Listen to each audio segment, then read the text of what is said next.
Assalamualaikum warahmatullahi wabarakatuh.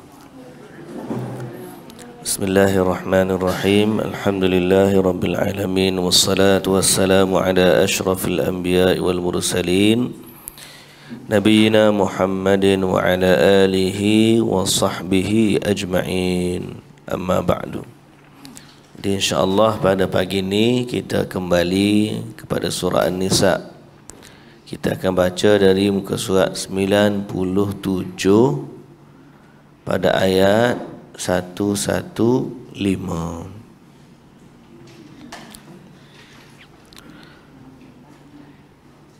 A'udzu billahi minasy syaithanir rajim.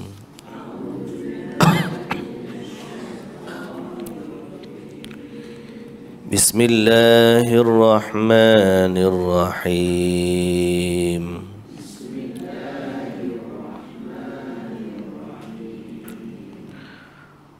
ومن يشاقق الرسول من بعد ما تبين له الهدى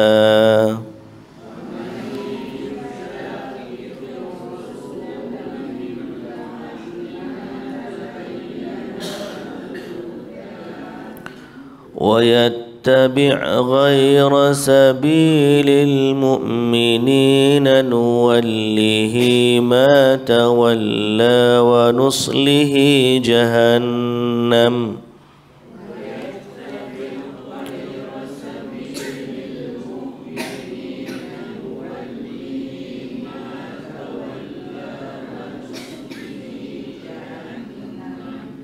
وساءت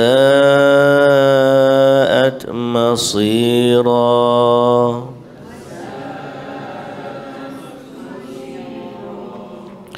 إن الله لا يغفر أن يشرك به ويغفر ما دون ذلك لمن يشاء.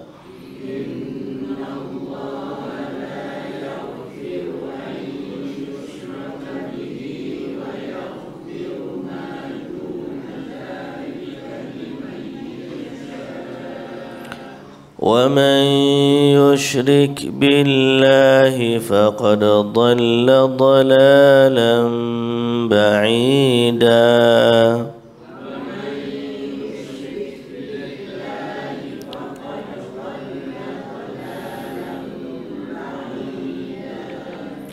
إن يدعون من دونه إلا إناثا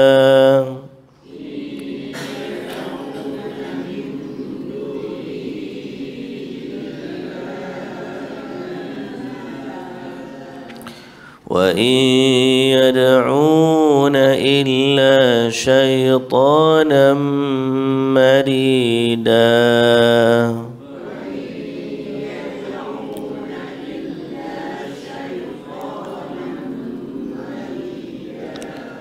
لعنه الله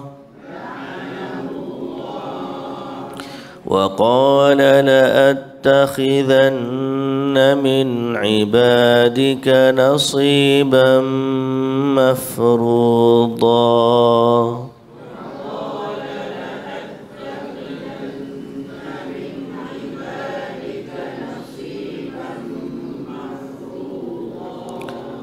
ولأضلنهم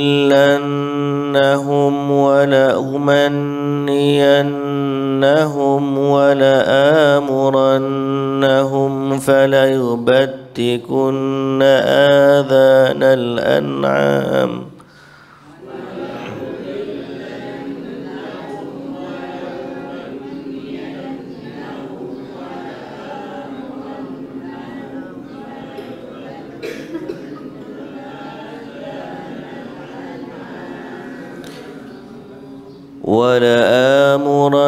ولآمرنهم فليغيرن خلق الله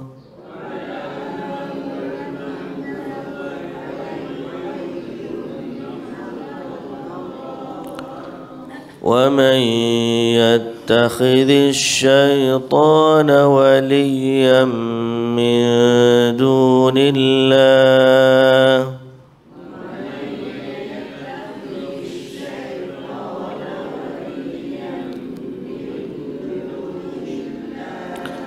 فقد خسر خسرانا مبينا.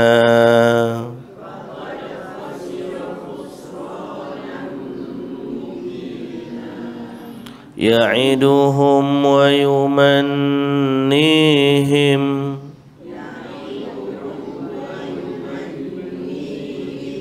وما يعدهم الشيطان إلا غرورا.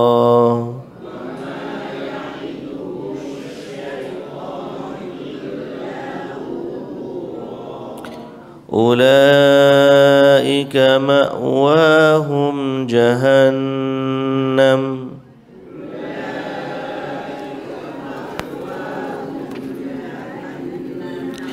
ولا يجدون عنها محيصا.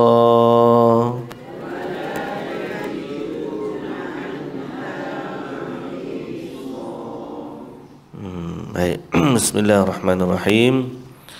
Alhamdulillah wassalatu wassalamu ala Rasulillah wa ala alihi wa sahbihi ajma'in, amma ba'du.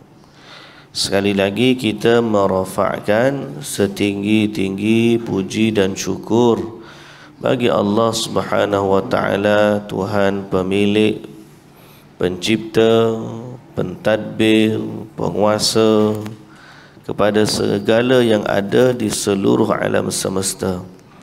Selawat dan salam ke atas Nabi junjungan kita, Nabi Muhammad sallallahu alaihi wasallam, juga atas ahli keluarga baginda, para sahabatnya dan para pengikutnya yang setia sehinggalah ke hari kiamat. Alhamdulillah.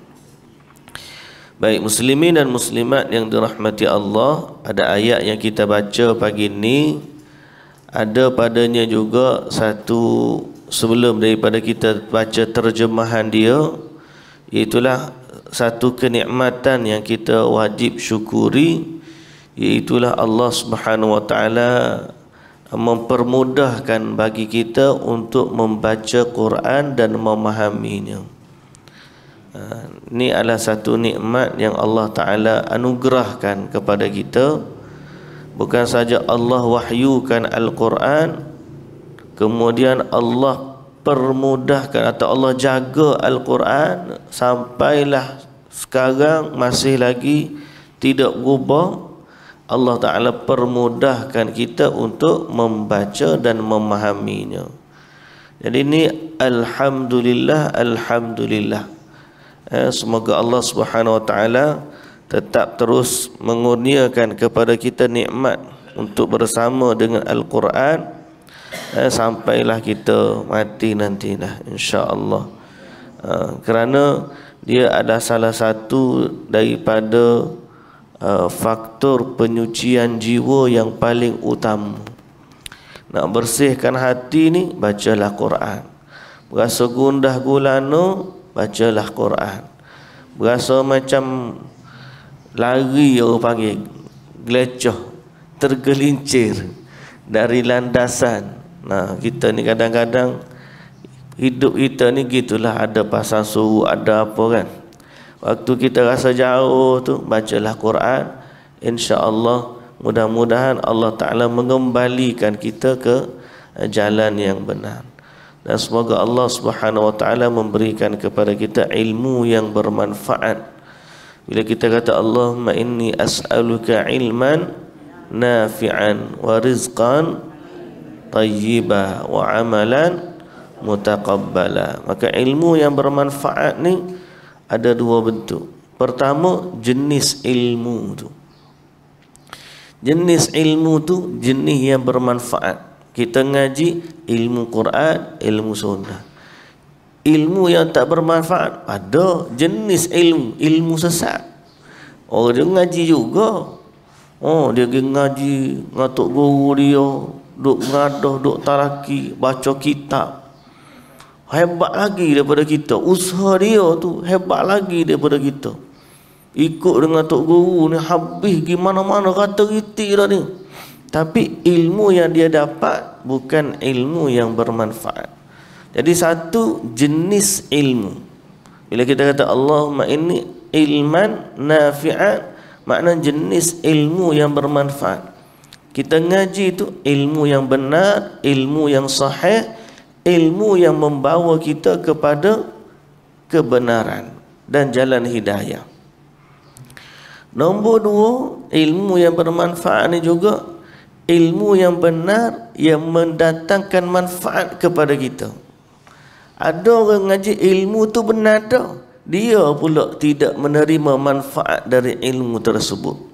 Makna ngaji jangan kira ya, tapi tidak memberi kesan kepada diri dia, pada amalannya, pada hatinya, pada imannya. Dia ngaji itu semata-mata mungkin niat dia bukan kerana Allah, dia nak dapat habuan dari habuan dunia dan seumpama dengannya, nak dipuji. Ayat tu ilmu bagus dah, tapi manfaatnya tidak ada pada tuan dia. So kita minta kepada Allah Subhanahu wa taala pertama ilmu yang bermanfaat dan berlindung dari ilmu yang tidak memberikan manfaat kepada kita.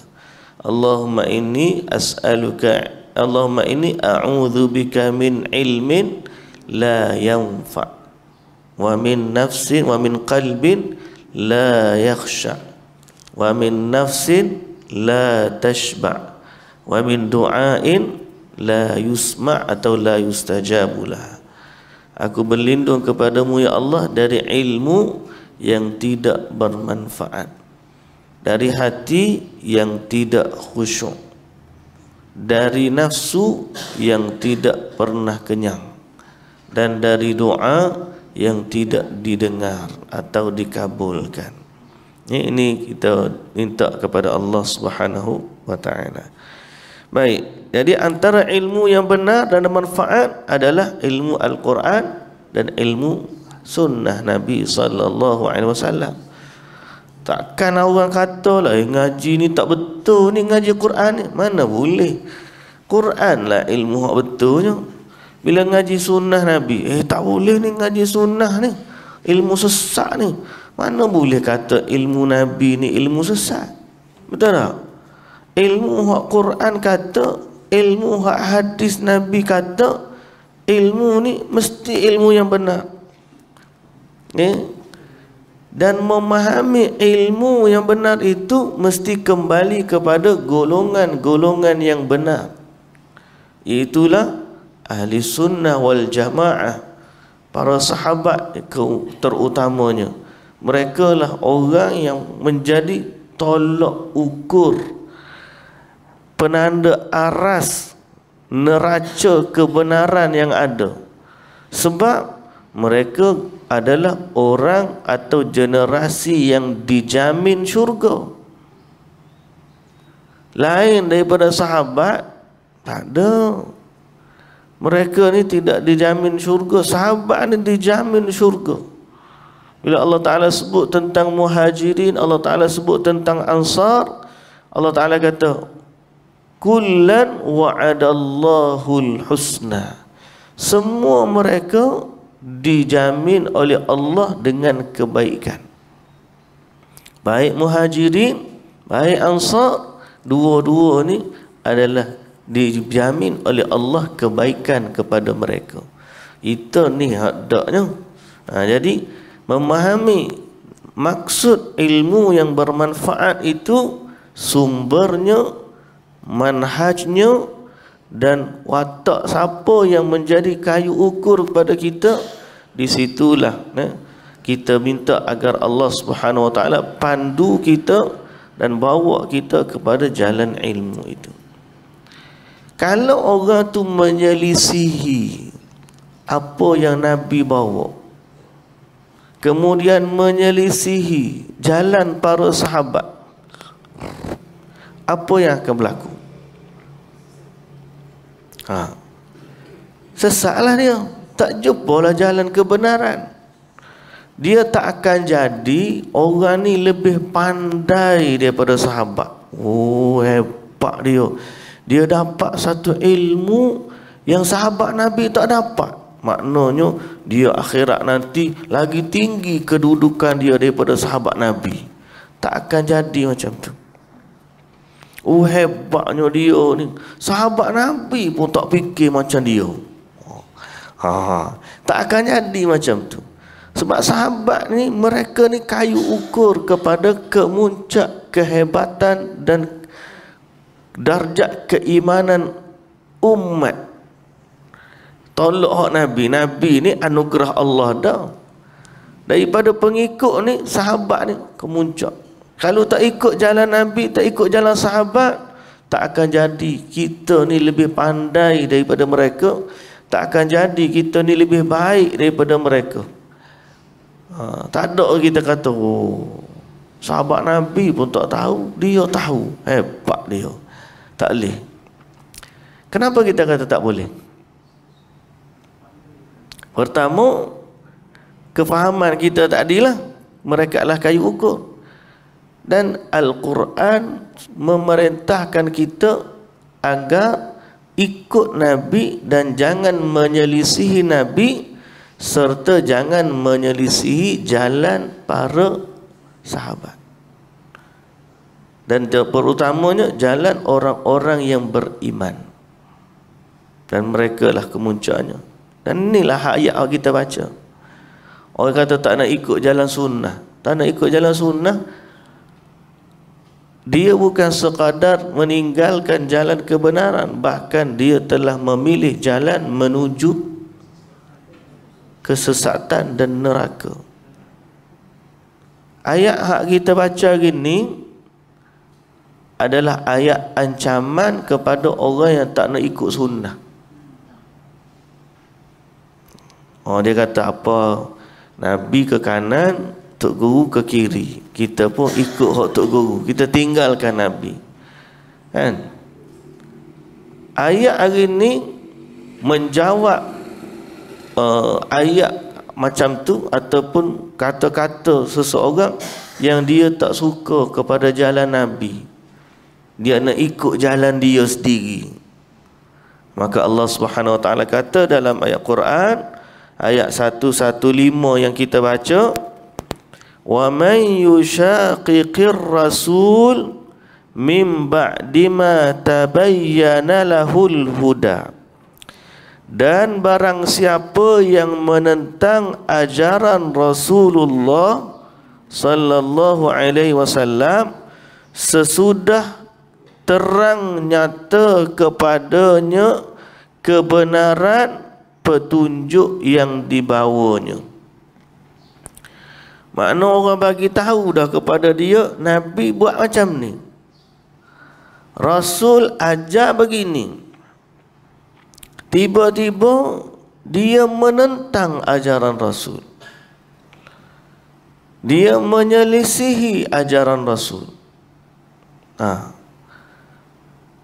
Wa yattabi' ghaira sabilil mu'minin.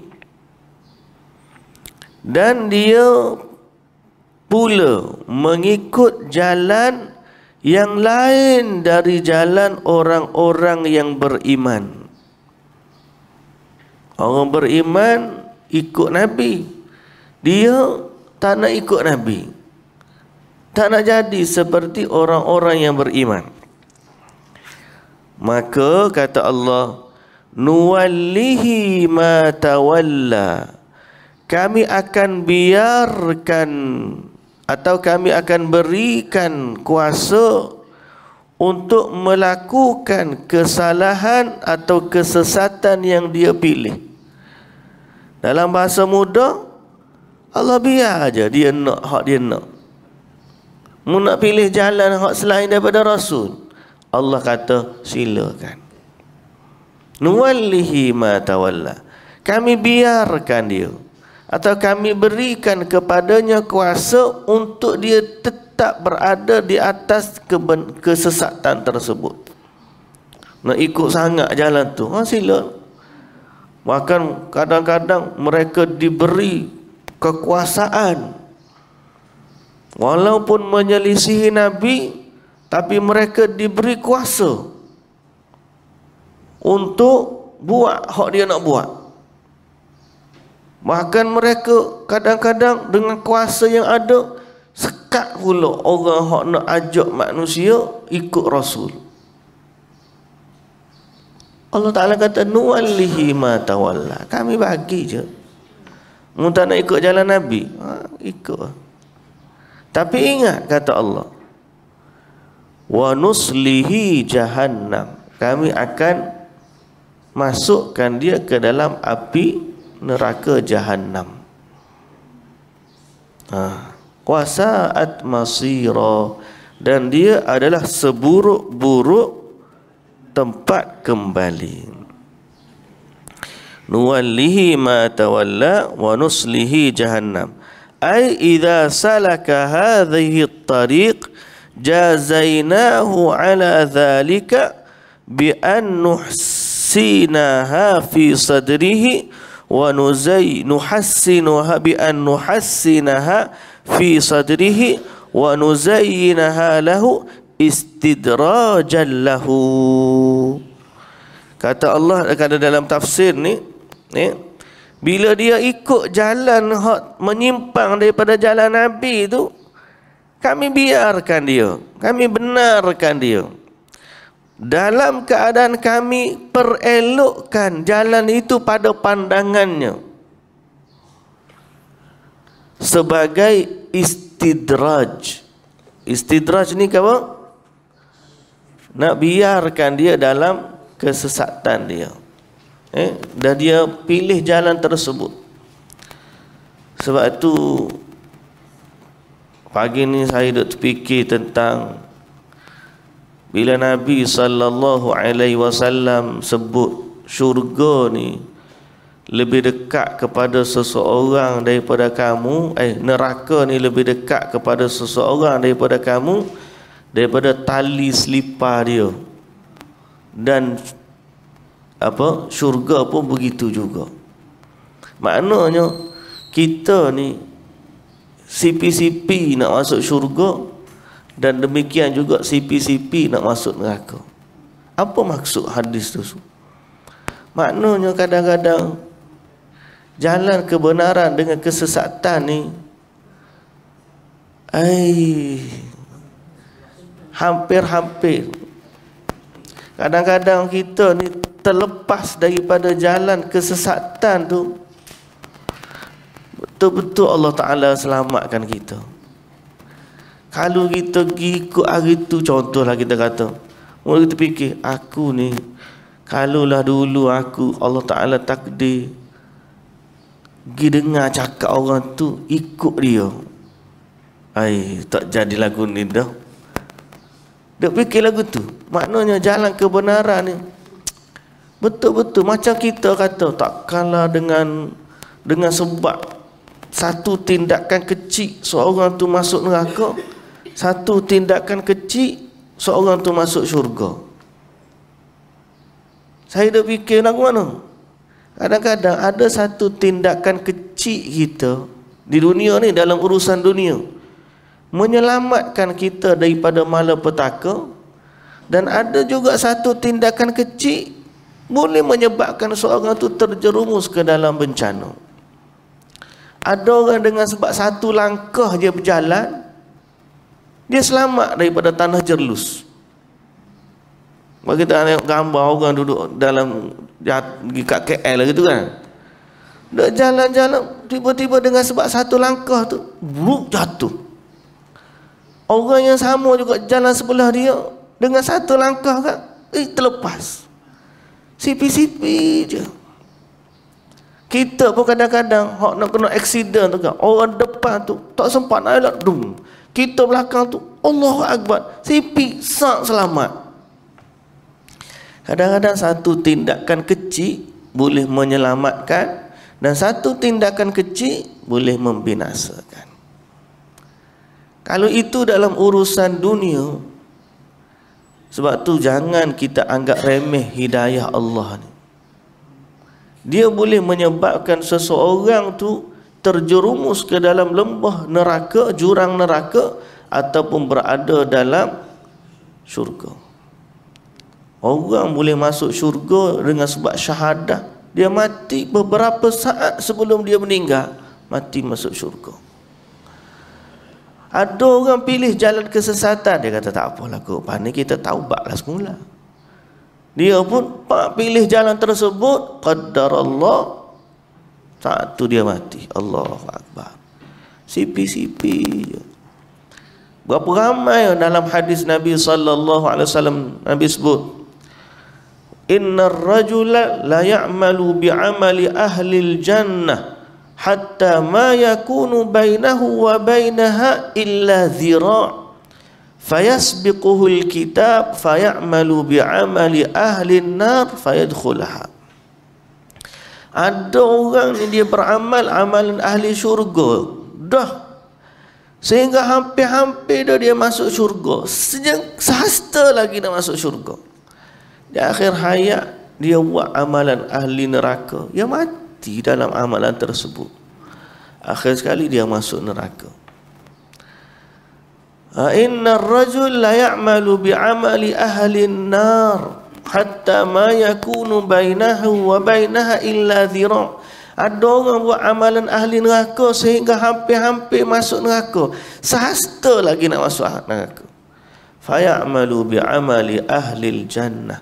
Lalu dia pun beramal dengan amalan ahli syurga, dia mati masuk syurga.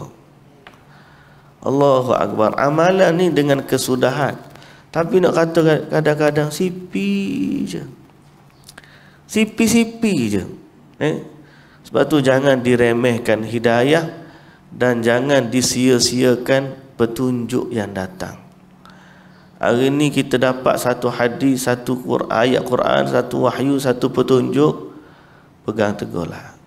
Kalau tiba-tiba kita rasa, dan bukan kita lah, semua orang pun rasa lagu tu. Kadang-kadang kita ni mari dia galik, dia panggil galik, alpa, lalai, lupa. Maka cepat-cepatlah istighfar, minta pertolongan Allah. Tariklah aku ni kembali kepada jalanmu ya Allah. Sebab orang yang menyelisihi Nabi ni, mungkin hari ni satu jengkal kita ambil ni, sejengkal je. Lepas 2-3 tahun jarak dia dengan sunnah tu mungkin sedepur atau sehasta atau lebih berkilometer. Hari ni seorang tu meninggalkan satu petunjuk, dia kata tak apa kot. Tapi lama-lama makin lama hati dia makin jauh. Sebab tu hidayah ni nikmat dan jangan disia-siakan. Ada orang baru ni dia tanya kita, bila kita, saya kan banyak kita cerita tentang manhaj. Mana manhaj ni jalan hidup. Makna bila kita kata kita ikut sunnah Nabi, orang akan tanya, oh yo, berapa banyak sunnah Nabi kita ikut? Betul, kita tak tahu semua sunnah Nabi. Orang tanya, ustaz hafal berapa hadis? Semua hadis? Melampau lah kalau hafal semua. Saya bukan Imam Bukhari, bukan Imam Muslim. Hadis 40 pun kadang-kadang ada hak ingat, ada hak lupa. Terang. Hak kita ada apa dia? Manhaj. Apa manhaj? Maksudnya aku tak tahu semua hadis Nabi, tapi kalau datang kepadaku hadis Nabi, aku akan ikut dia. Ini manhaj kita panggil. Kita tak tolak dan kita tak menyelisihi. Kalau Nabi kata, hari ni tak tahu pun, tiba-tiba dia kata, bukan ada hadis kau kata macam ni. Kita kata, ya kau, mana hadis tu? Ni hadis dia. Oh, kalau betul hadis Nabi, kita ikut hal ni. Sami'na wa ata'na. Bukan kita tahu semua hadis, tapi manhaj tu kena ada. Apa manhaj kita? Kalau datang kepada kita satu sunnah Nabi, kita akan buat. Kalau nyata kepadaku ni bukan sunnah Nabi, kita tinggal. Dan kita tak akan kata, takkanlah benda hak ni Nabi tak buat, boleh buat, baik juga kita buat. Seolah-olah kita ni lebih pandai daripada Nabi, lebih pandai daripada sahabat, lebih tahu. takkan jadinya. Dia ada dalam perkara yang kita boleh lebih pandai daripada Nabi dalam urusan dunia. Sebab zaman Nabi bukan zaman dunia ni maju, tak ada. Tak ada telefon, tak ada kereta, tak ada apa, tak ada aircon, tak ada. Zaman Nabi tu zaman tu. Dan ia bukan satu benda kekurangan pun pada Nabi. Nabi tak naik kereta, no hal. Rumah Nabi tak ada aircon, no hal. Gapo? Tak ada kekurangan sikit pasal itu urusan dunia. Dalam bab urusan dunia ni silalah. Nak tanam musangking ko, nak tanam ROI pula dah. IOI ko, nak tanam duri hitam ko, nak makan durian kampung ko. Itu Quran tak ajar pun kita ikut mung lah nak makan. Allah Taala kata, ya ayyuhalladzina amanu kulu mimma ya ayyuhan nasu kulu mimma fil ardi halalan tayyiban. Mau makan asal yang halal, asal yang tayyiban. Ikutlah nak makan apa. Itu urusan dunia. Urusan dunia silalah. Ni nak pasal ekor berapa horsepower, nak pakai mikrofon, kau tak nak pakai mikrofon kau. Ini urusan dunia. Tapi dalam urusan agama takkan jadi kita lebih pandai daripada Nabi. Sebab Nabi terima wahyu. Kita ni tak terima wahyu, diperintahkan pula untuk ikut wahyu yang Nabi bawa. Takkan jadi kita lebih pandai. Ada orang dia tanya, Ustaz, kan dulu hadis tu, ada orang sahabat-sahabat dia buat hak Nabi tak ajar, tiba-tiba malaikat datang, kemudian bagi tahu pada Nabi, Nabi pun buat. Ataupun malaikat tulis pahala, Nabi kata, siapa hak baca doa tadi? Alhamdulillah hamdan katsiran tayyiban mubarakan. Aku tengok malaikat berebut nak tulis pahala. Sahabat kata aku, Nabi mengiyakan. Jadi dia kata, ini dalil yang menunjukkan sahabat buat hak Nabi tak buat. Nak jawab macam mana? Betul kita kata, tapi sahabat tu buat zaman Nabi hidup je. Sebab mereka hidup di zaman penurunan wahyu. Tapi kita tanya balik, selepas Nabi wafat, ada tak sahabat buat macam tu? Sahabat sendiri tak buat. Sahabat Nabi Sayyidina Abu Bakar ni, nak kumpulkan Quran tu takut, Nabi pun tak kumpulkan Quran. Tapi Sayyidina Umar mari pujuk dia, kata kalau kita tak tulis ni mati orang, mati penghafal Quran, hilang Quran. Jadi mereka tak tambah ayat Quran, mereka hanya kumpulkan dia untuk jaga Quran ni sebagaimana hak ada zaman Nabi. Jadi maslahat tu ada. Nak jaga Quran hak ada zaman Nabi, bukan menokok nambah amalan hak Nabi tak buat. Kalau bab tokok tambah sahabat-sahabat sangat bimbang. Pasal mereka hidup bersama dengan Nabi sallallahu alaihi wasallam. Jadi ini nama dia manhaj. Manhaj, cara. Kita tak tahu hadis Nabi semua, bukan tahu. Tapi kalau datang kepada kita satu doa, ni doa daripada Nabi, aku nak buat. Nabi makan tangan kanan. Aku selama ni makan tangan kiri, aku nak makan tangan kanan je. Manhaj dia panggil. Kalau kita tanya Ustaz tahu belakang hadis Nabi? No. Separuh tak hafal. Suku lambat lagi. Hadis Nabi ni berpuluh ribu.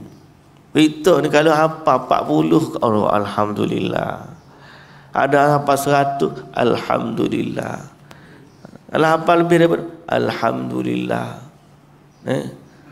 Tapi nak tahu, tak tahu, banyak lagi. Kadang-kadang kita baca, Ustaz ada hadis ni. Nanti dulu saya cek dulu. Tengok, betul ada hadis ni.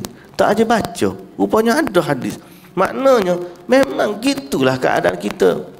Ilmu ni luas, tapi manhaj dalam mencari ilmu biar pastikan hak ni hak Nabi dan difahami begitu sebagaimana sahabat faham. Jangan kita menyelisihi jalan Nabi. Menyelisih jalan Nabi ni bukan sekadar kurang pahala.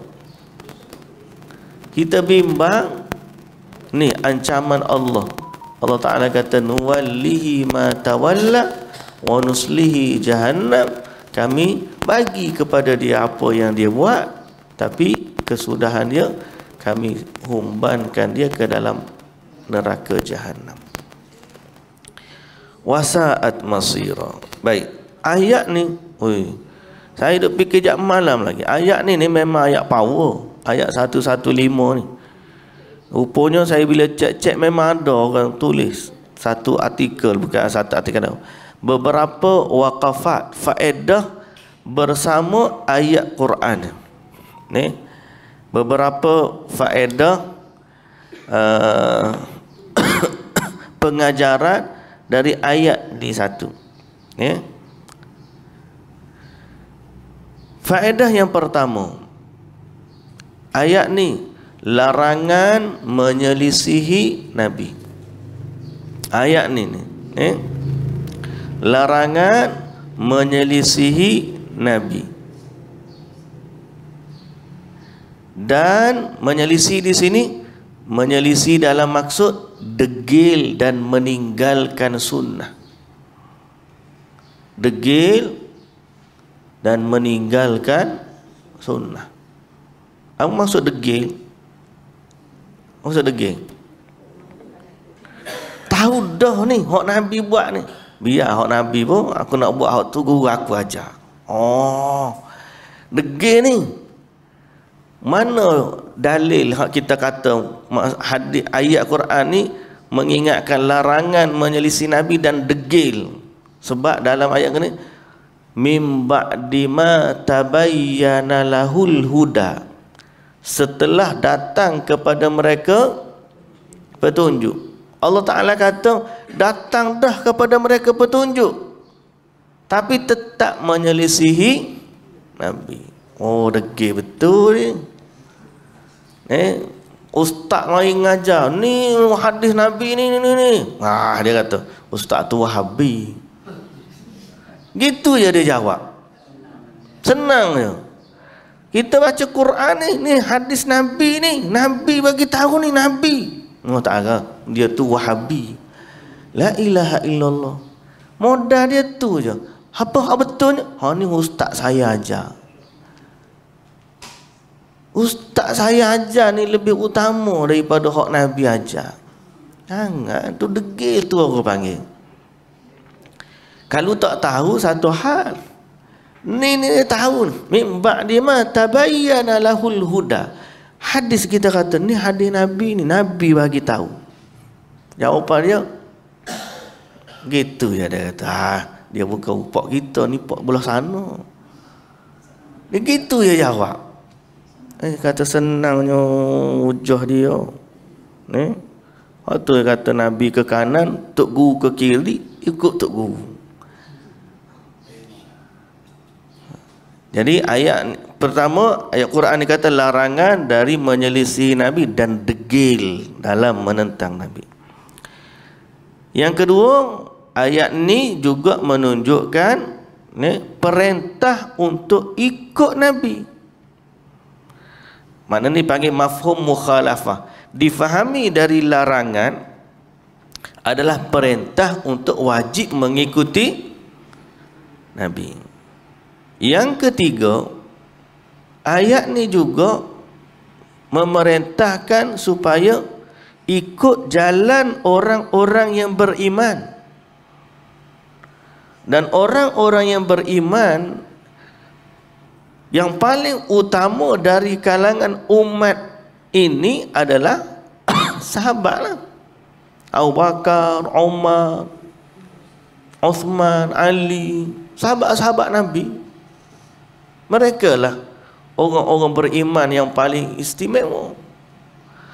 Jadi kalau orang tu baru ni, bukan baru ni, semalam saya ada satu video orang tanya, apa hukum solat di belakang imam yang bukan Asy'ariyah wal Maturidiyah? Dia tanya, apa hukum sembahyang belakang imam yang bukan mazhab Asy'ariyah wal Maturidiyah? Ustaz tu jawab makruh, dia kata.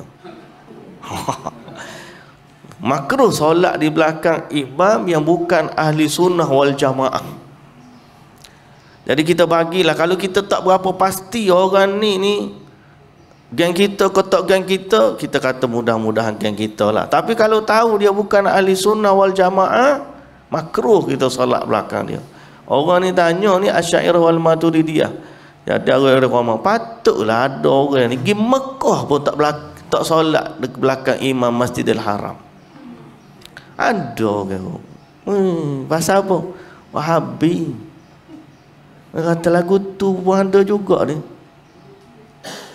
Pak, kalau kita tanya sahabat-sahabat Nabi tu, Abu Bakar tu mazhab ke apa? Nah, mazhab ke apa?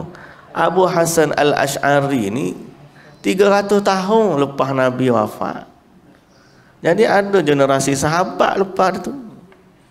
Takkanlah tiba-tiba Abu Hasan Asy'ari apa Abu Bakar As-Siddiq ikut mazhab orang yang tak hidup lagi zaman dia.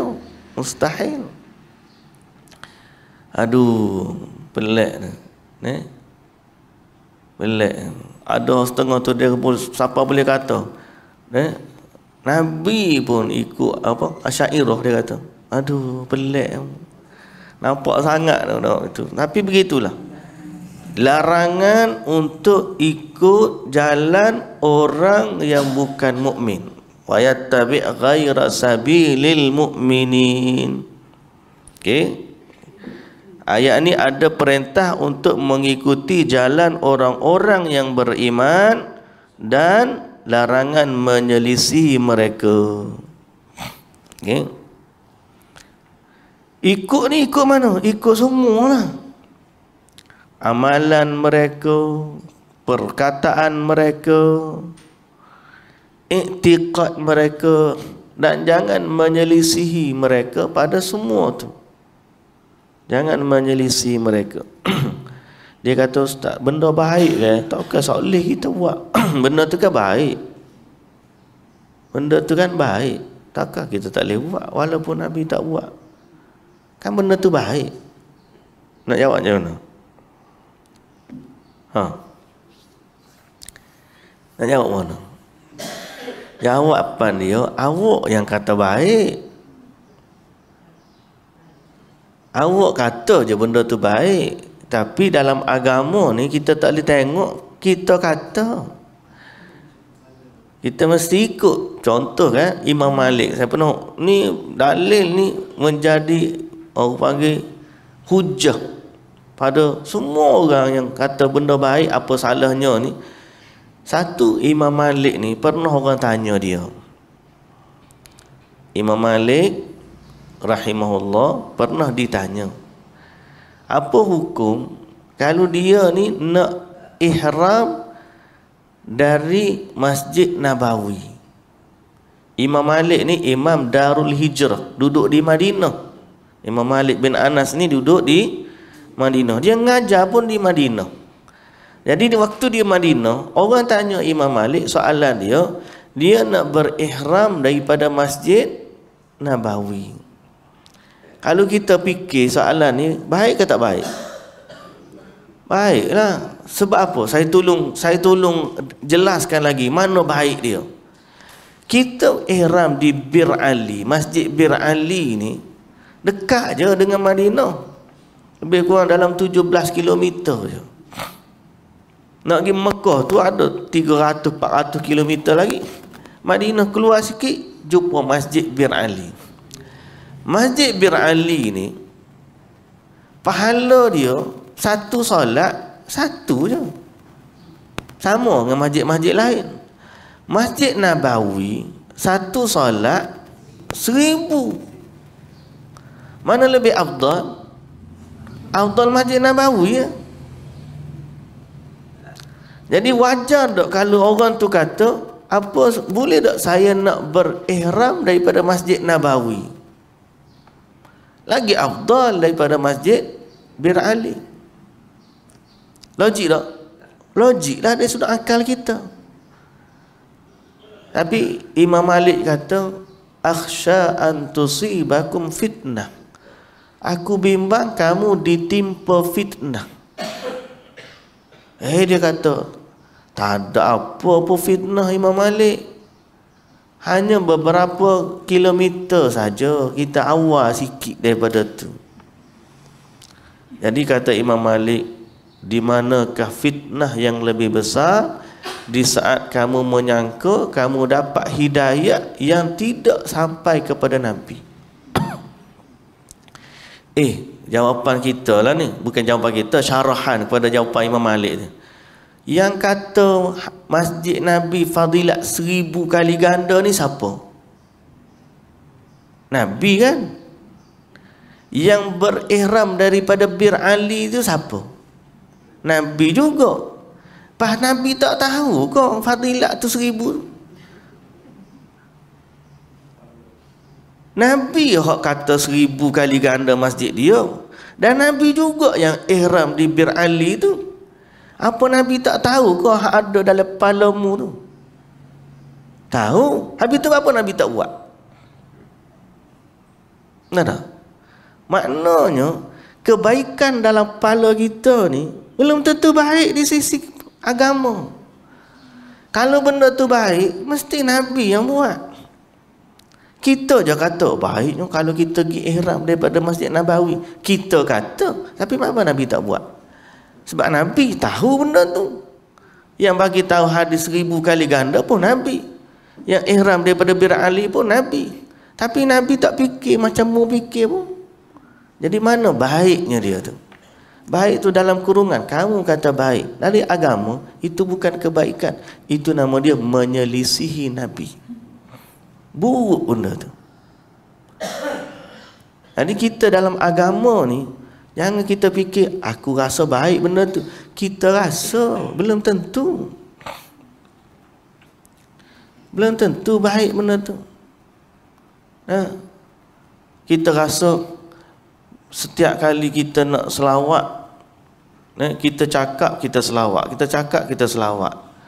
Lepas tu bila dalam solat kita tambah hak Nabi buat. Nabi kata gini, kita tukar, tambah tokok tambah lafaz hak Nabi. Kita je kata baik. Dalam agama baik kau. Nabi tak tahu ke benda tu? Sahabat tak tahu ke benda tu? Sahabat tahu, tapi kenapa sahabat tak buat? Apa yang menjadi sebab benda tu ada di zaman Nabi tapi Nabi tak buat, maka kekallah kita tak buat. Tapi kalau kita kata kalau gitu Nabi tak naik kereta, kita tak boleh naik kereta. Lah, tak bolehlah kata lagu tu sebab kereta tak ada zaman Nabi. Itu urusan dunia. Jadi kena pandai beza. Ini soal manhaj kita. Dalam beragama ni kita kena tengok benda-benda macam ni. Jadi kalau kita kata apa yang menghalang Nabi daripada ihram daripada Masjid Nabawi, tak ada. Boleh je Nabi nak buat, tapi kenapa Nabi tak buat? Tak. Kalau kita setiap kali nak ada hajat, kita panggil orang sembahyang hajat. Tapi kenapa Nabi dulu waktu nak pergi perang lagi besar hajat daripada kita? Pergi nak pergi perjanjian Hudaibiyah, tunggu dulu kita sembahyang hajat dulu. Lagi besar daripada hajat kita, tapi Nabi tak buat. Tapi bukan Nabi tak doa, hajat tu ada, tapi Nabi kita doa sendiri. Nabi senantiasa dengan kelaziman minta hajat ni, bukan dengan nak panggil orang, nak kena buat majlis untuk minta hajat kita. Kita beli kereta, siram air kat kereta. Nabi beli unta. Ada Nabi mandikan unta dulu? Mandi dulu. Tak. Nabi tak buat. Kita kata baik benda tu. Tak. Ada sunnah Nabi. Nabi beli unta, Nabi pegang kepala dia, Nabi baca doa. Maka kita beli kereta, peganglah kereta tu, bacalah doa. Kita buat supaya Nabi. Jangan kita lebih pandai daripada Nabi. Soal unta dengan kereta itu watak yang berubah ikut zaman. Tapi doa tu tetap sampai sama, mesti sama dengan hak Nabi. Jadi sahabat benda ni lah yang mereka jaga sungguh. Jadi ayat ni memerintahkan kita ikut jalan orang-orang beriman dan jangan menyelisih mereka. Ayat ni juga merupakan dalil berlakunya ijma'. Kita kena ikut ijma'. Ijma' ni makna jalan orang-orang yang beriman. Tapi ada orang dia salah guna kalimah ijma'. Seolah-olah ijma' ni hak pok dia tu ijma', hak orang lain bukan ijma'. Nah, tak boleh menyelisih ulama'.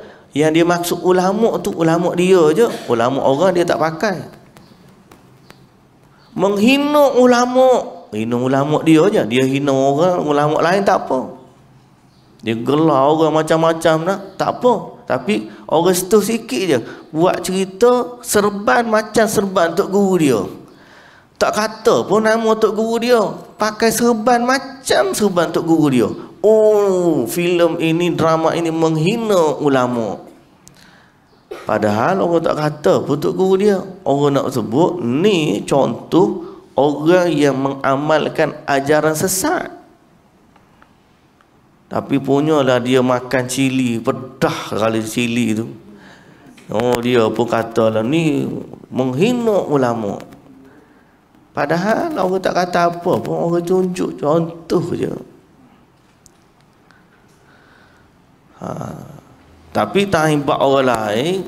Oh, dia kata tu ulama' panggil imam masjid haram pun dia kata sesat lagi.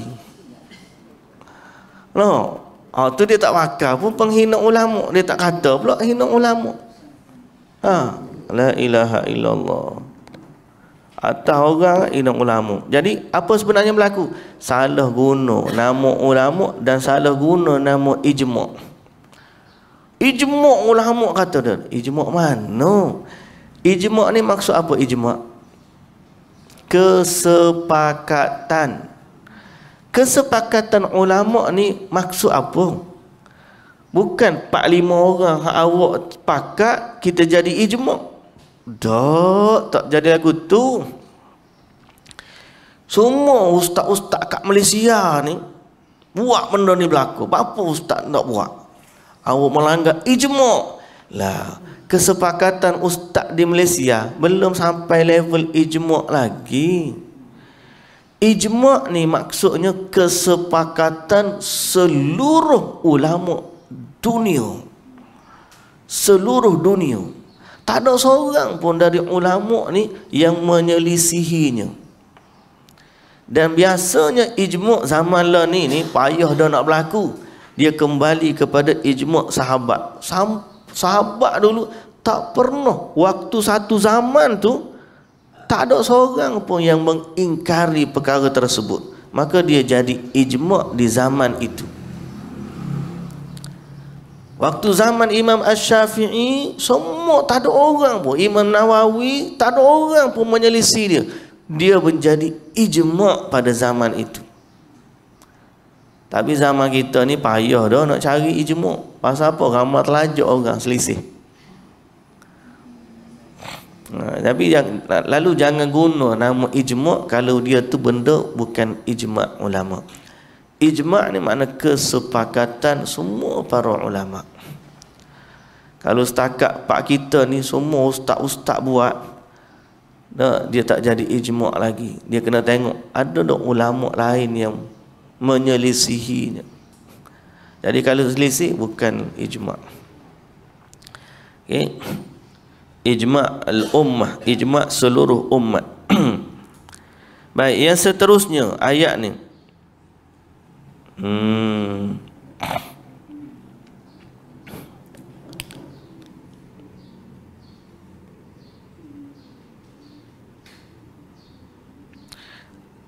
Boleh jadi orang menyelisihi kerana tersalah dan tersilap. Okey. Jadi orang yang menyelisihi kerana tersalah dan tersilap atau kerana tak tahu, mereka diberi keuzuran. sehinggalah mereka tahu.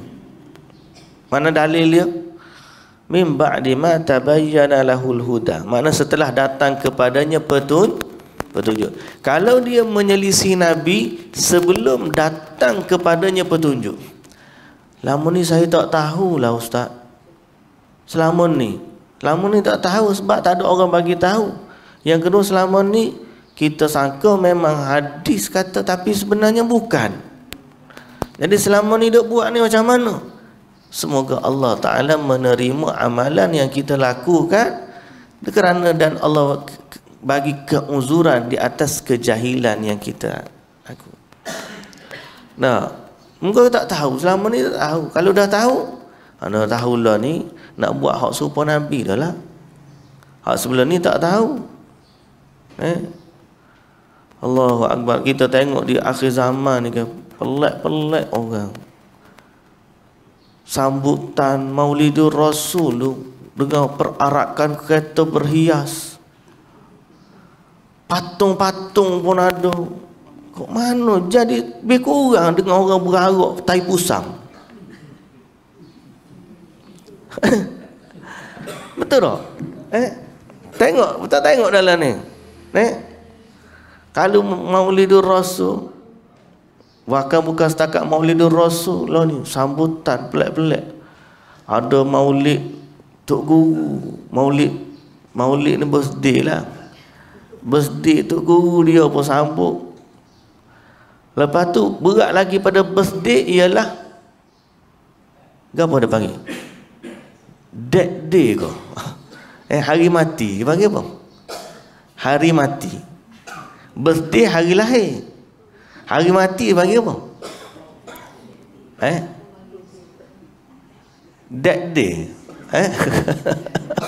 Saya guna nama tu, saya buat rekod istilah. Dalam bahasa Arab dia panggil apa?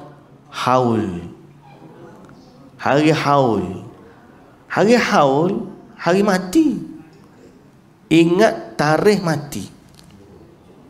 Haul guru sekian-sekian.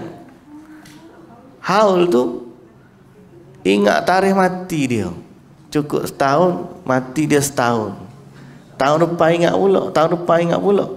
Hari haul ni hari ingat hari mati. Maulid ingat hari lahir.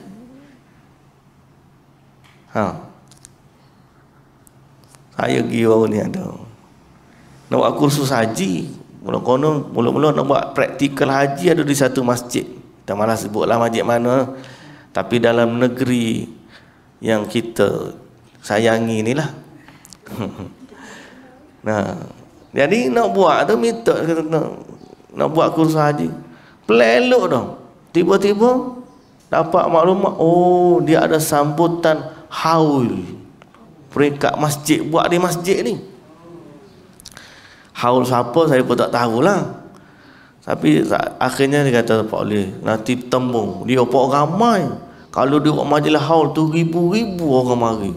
Kita nak buat kursus haji ni terpaksalah kita pergi pindah buat lokasi lain. Kata ramai pak kita ni buat hari haul. Hari haul ni hari sambutan hari mati. Pelik sungguh pak kita ni. Tok Guru akhir sekali hak Nabi tu jadi alasannya. Hak nak sebenarnya bukan nak ingatkan Nabi sangat, nak berhibur tu lebih. Maulid jadi hiburan. Nak makan, nak kompang, nak pakai baju cantik, itulah hiburan dia. Mari haul buat pula. Lepas tu tak cukup dengan hak Nabi, buat pula hak Tok Guru dia. Tak cukup dengan hak tarikh hidup, buat pula sambutan tarikh mati. Patut tarikh mati tu sedih, dak buat perarakan juga. Buat makan-makan. La ilaha illallah. Patut tak cukup dengan sambutan, kubur dia pula pergi hias. Lepas tu mulalah jadilah ziarah kubur tu acara tahunan. Lepas tu pergi minta dengan tuan kubur. Lepas tu pergi doa pada dia begini. Soalan dia macam tadi. Di awal tadi mula-mula kita kena Gelincir tu asalnya sikit je. Lama-lama dia besar. Sipi-sipi je. Nak accident ni sipi-sipi, nak selamat pun sipi-sipi. Hidayah pun lagu tu lah juga. Minta ya Allah, jagalah hati kita ni, jangan tergelincir. Kalau kita rasa tergelincir tu, cepat-cepat istighfar balik semula. Kita takut kita ni makin lama kalau dah makin jauh, payah nak selamat. Orang ni kalau lemah ni, sikit-sikit tebing tu orang boleh tarik lagi. Tapi kalau dah lemah tengah laut tu, siapa nak pergi ambil? Nah, jadi gitulah dia. Jangan menyelisihi Nabi dan para sahabat. Kalau sebelum tak tahu, tak apa, diberi keuzuran kerana tak tahu.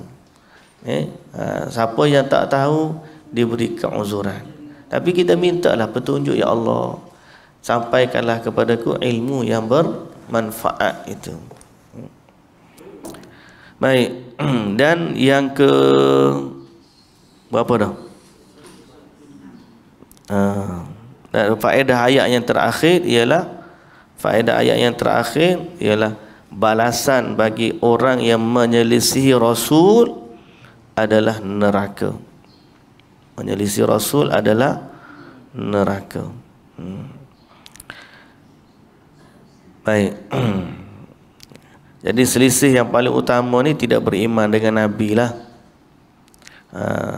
Dan selisih yang kedua, tidak beriman dah, tak nak ikut petunjuk Nabi.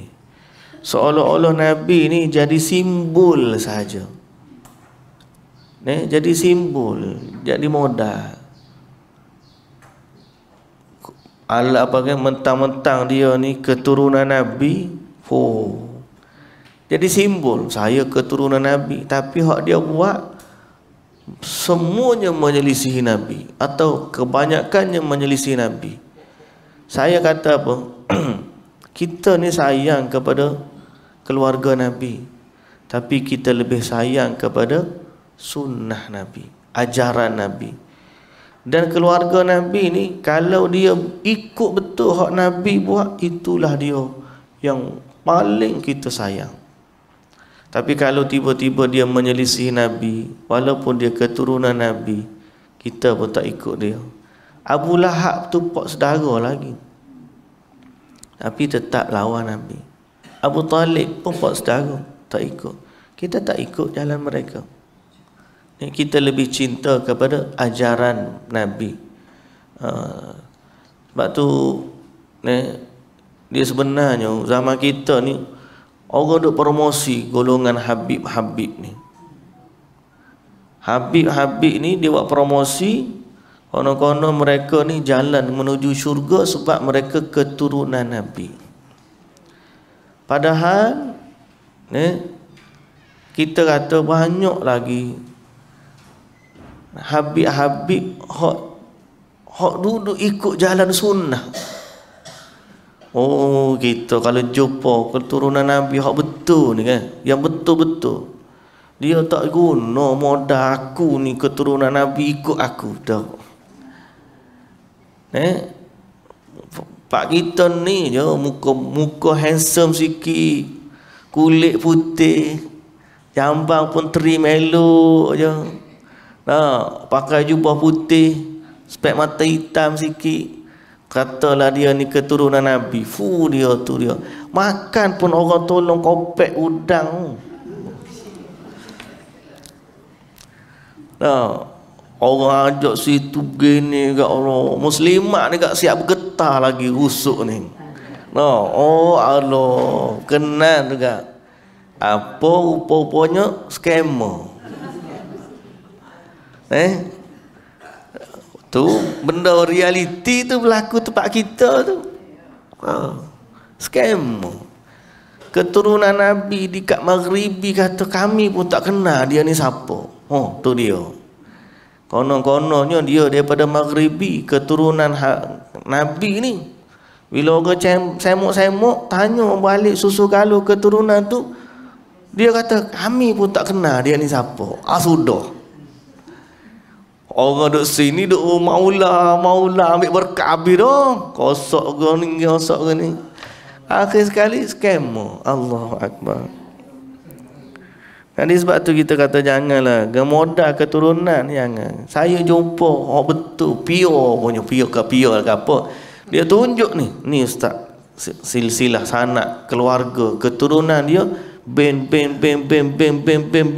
sampai pada Nabi. Ada buku dia. Dia tunjuk keturunan. Waktu tu saya musafir sekali dengan dia. Dia daripada orang Malaysia lah. Musafir. Kita sampai dekat bilik tu, telah ada kursus dekat Indonesia ni. Dia bagi satu bilik. Katil tu katil besar. Suruh duduk 2 orang. Kitanya lelaki, dia pun lelaki. No. Orang kita ni tak apa. Maya tertidur dia tak apa. Dia tarik selimut tu, apa bawah, apa ambil bantal sofa tu tak bawa, tidur bawah. Saya kata ustaz janganlah, ustaz tidur atas lah, saya tidur bawah. No. Dia ni saya kata kau ada seorang lagi teman bilik ni. Tu kata dia ni ustaz ni mu tahu tak, dia kata dia ni kalau duduk Indonesia ni orang mari cium tangan cium kaki dah ni keturunan Nabi betul ni. Ustaz Indonesia tu terkejut dia.